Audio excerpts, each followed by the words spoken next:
राधे राधे मित्रों, स्वागत है आप सभी का मेरे इस YouTube चैनल में, जहां मैं आज आपको सुनाने जा रही हूँ गणेश चतुर्थी से जुड़ा एक ऐसा रहस्य जो सदियों से लोगों के मन में सवाल बना हुआ है कि गणेश चतुर्थी के दिन चांद क्यों नहीं देखना चाहिए या अशुभ क्यों माना जाता है।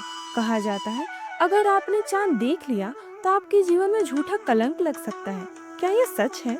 इसका उत्तर छिपा है एक ऐसी अद्भुत कथा में जिसका प्रमाण हमारे पुराणों में मिलता है। तो चलिए अब इस रहस्य की गहराई में उतरते हैं, और अगर आपने गलती से चंद्रमा देख लिया तो उससे बचने का क्या उपाय है, यह मैं आपको वीडियो के अंत में बताऊंगी। तो चलिए अब कथा प्रारंभ करते हैं।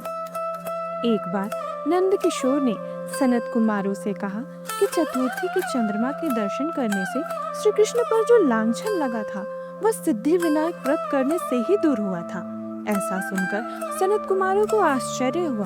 उन्होंने पूर्ण ब्रह्म श्री कृष्ण को कलंक लगने की कथा पूछी तो नंद किशोर ने बताया, एक बार जरासंध के भय से श्री कृष्ण समुद्र के मध्य नगरी बसाकर रहने लगे। इसी नगरी का नाम आजकल द्वारिकापुरी है।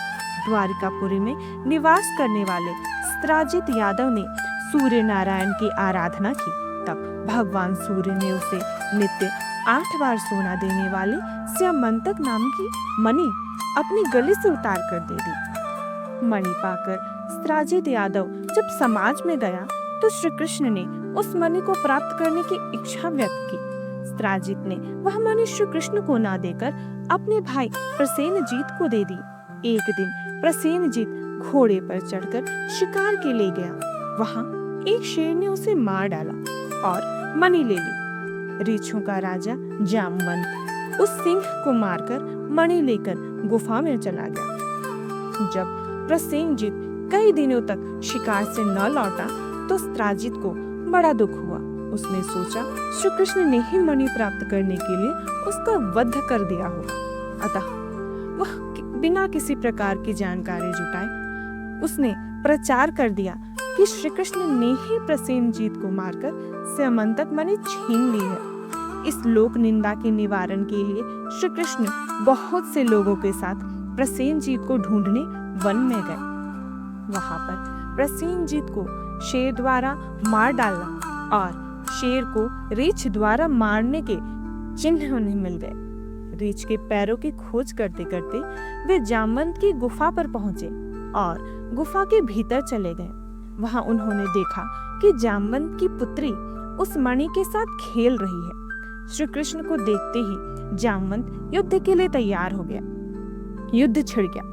गुफा के बाहर श्री कृष्ण के साथियों ने उनकी 7 दिन तक प्रतीक्षा की।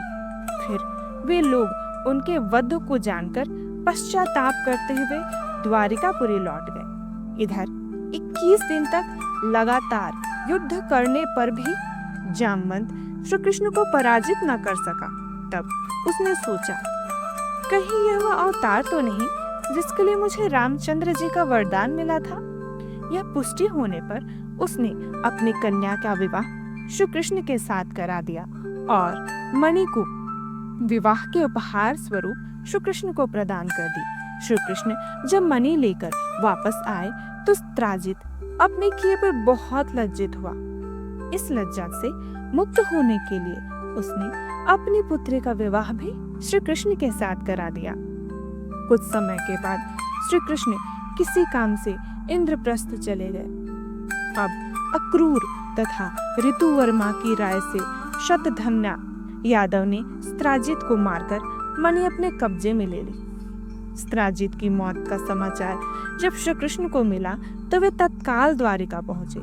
वे शतधन्या को मारकर मणि छीनने को तैयार हो गए।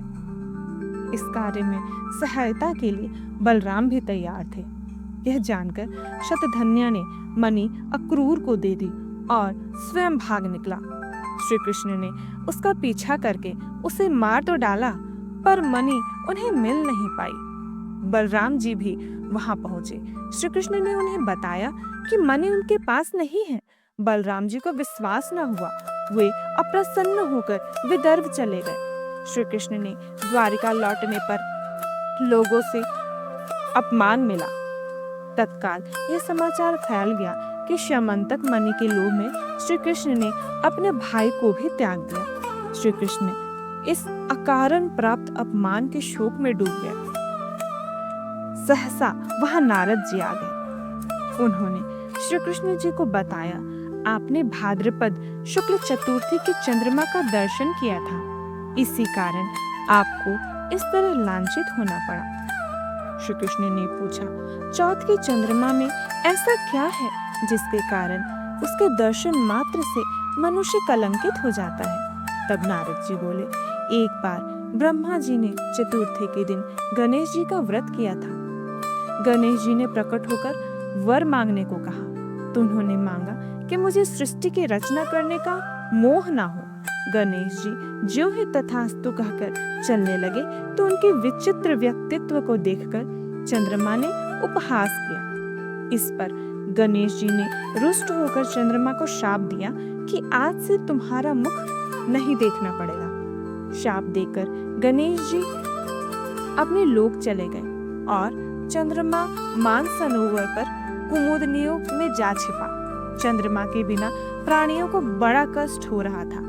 उनके कष्ट को देखकर ब्रह्मा जी की आज्ञा से सारे देवताओं ने व्रत किया और गणेश जी को प्रसन्न करके वरदान मांगा।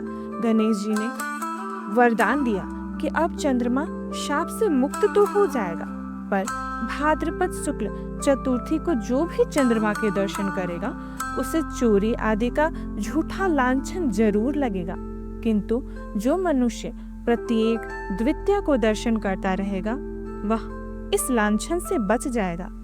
इस चतुर्थी को सिद्धि विनायक व्रत करने से सारे दोष छूट जाएंगे। यह सुनकर देवता अपने अपने स्थान को चले गए। इस प्रकार भाद्रपद शुक्ल चतुर्थी को चंद्रमा दर्शन करने से आपको यह कलंक लगा है। तब श्री कृष्ण ने कलंक से मुक्त होने के लिए यही व्रत किया था। कुरुक्षेत्र में युद्ध में युधिष्ठिर ने भगवान श्री कृष्ण से पूछा, भगवान, मनुष्य की मनोकामना सिद्धि का कौन सा उपाय है? किस प्रकार मनुष्य धन, पुत्र, सौभाग्य तथा विजय प्राप्त कर सकता है? यह सुनकर श्री कृष्ण ने उत्तर दिया, यदि तुम पार्वती पुत्र श्री गणेश का विधि पूर्वक पूजन करो तो निश्चय है तुम्हें सब कुछ प्राप्त हो जाएगा। तब श्री कृष्ण की आज्ञा से ही युधिष्ठिर जी ने गणेश जी का चतुर्थी का व्रत किया था और महाभारत का युद्ध जीता था। तो वीडियो में आगे बढ़ने से पहले आप सबसे निवेदन है, अगर आपको यह कथा अच्छी लगी हो तो जय गणेश कमेंट में लिखकर अपनी भक्ति व्यक्त अवश्य करें और वीडियो को लाइक करें और चैनल में अगर नए हैं तो चैनल को सब्सक्राइब अवश्य कर ले और बेल आइकन प्रेस कर दे ताकि अगली वीडियो में मिलने वाले पौराणिक ज्ञान से आप वंचित न रहें। तो ठीक है, अब मैं आपको बताने जाती हूँ वो सारे नियम जिससे अगर आपने गलती से चंद्रमा के दर्शन कर लिए हैं तो इन सारे नियमों को कर आप उस लांछन से, उस दोष से मुक्ति पा सकते हैं। सबसे पहला, जिस समय आपने चंद्रमा के दर्शन कर लिए हैं उस वक्त एक पत्थर उठाकर चंद्रमा की ओर फेंक देना चाहिए। यह पहला नियम हुआ। दूसरा, आपको इस मंत्र का जाप करना चाहिए। वह मंत्र कुछ इस प्रकार है, सिंह प्रसेन मवधित सिंहो जाम्बवता हता सुकुमारक मारोदित सवा ह्योष शमंत करा। इस मंत्र का 108 बार जप करना चाहिए। तीसरा, भगवान श्री कृष्ण की द्वितीय और तृतीय विवाह की कथा का पाठ अवश्य करना चाहिए। चौथा, सिद्धि विनायक का व्रत करना चाहिए। इससे निश्चित ही उस दोष से मुक्ति मिलती है। अगर आपको ये वीडियो अच्छी लगी हो तो वीडियो को लाइक जरूर करें। धन्यवाद।